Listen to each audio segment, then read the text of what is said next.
Chester Elton here, the apostle of appreciation, with another great small act of kindness story, hashtag SAOK. And I want to introduce you to my new friend, Ron Lovett. He's the founder and CEO of the RFL group of companies. And you found that there are some simple and small acts of kindness that you do that make a big difference. So would you care to share a couple with us? I'll share one story I'd like to tell. So one of our companies, Vita Living, which is really the purpose is to revolutionize affordable communities. So we own multi-unit residential apartments across Canada.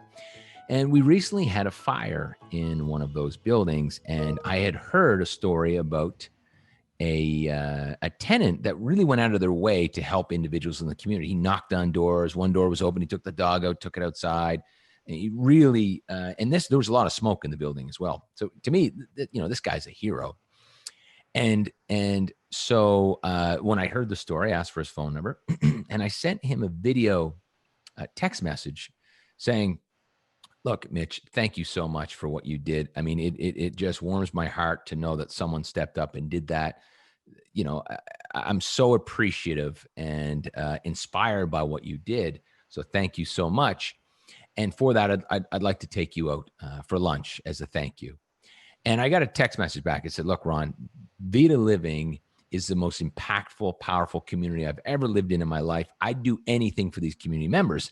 And there's these moments like that I'm like, this is what it's all for. This is this makes tough days so great.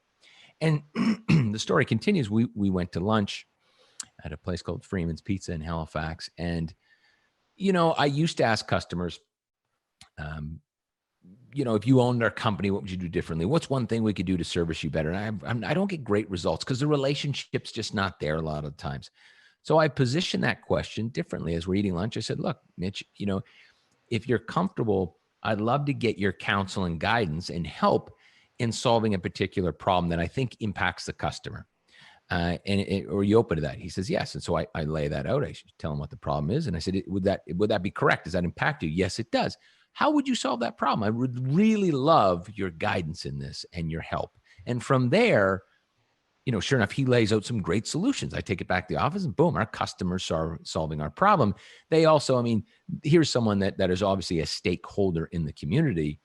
And I think through this conversation is really making a larger impact in the business, in different ways for different customers. So I love that. So first is the video. And the second is the lunch and building the rapport. The Small Acts of Kindness Week has been brought to you by me and our good friends at The Work Perk. They've been pioneering free products for employees all over the globe. Here's just a sampling of the many products that thousands of companies have been using, absolutely free of charge. So if you want to put a smile on your employees' faces, click on the button below. We'll get you all the information you need. A small act of kindness goes a long way. And check it out. Nutella, Naked Juice, Red Bull. Come on, you're going to love it. Click on the button below. Get all the information you need to put a smile on your employees' faces. It's The Work Perk. Cheers.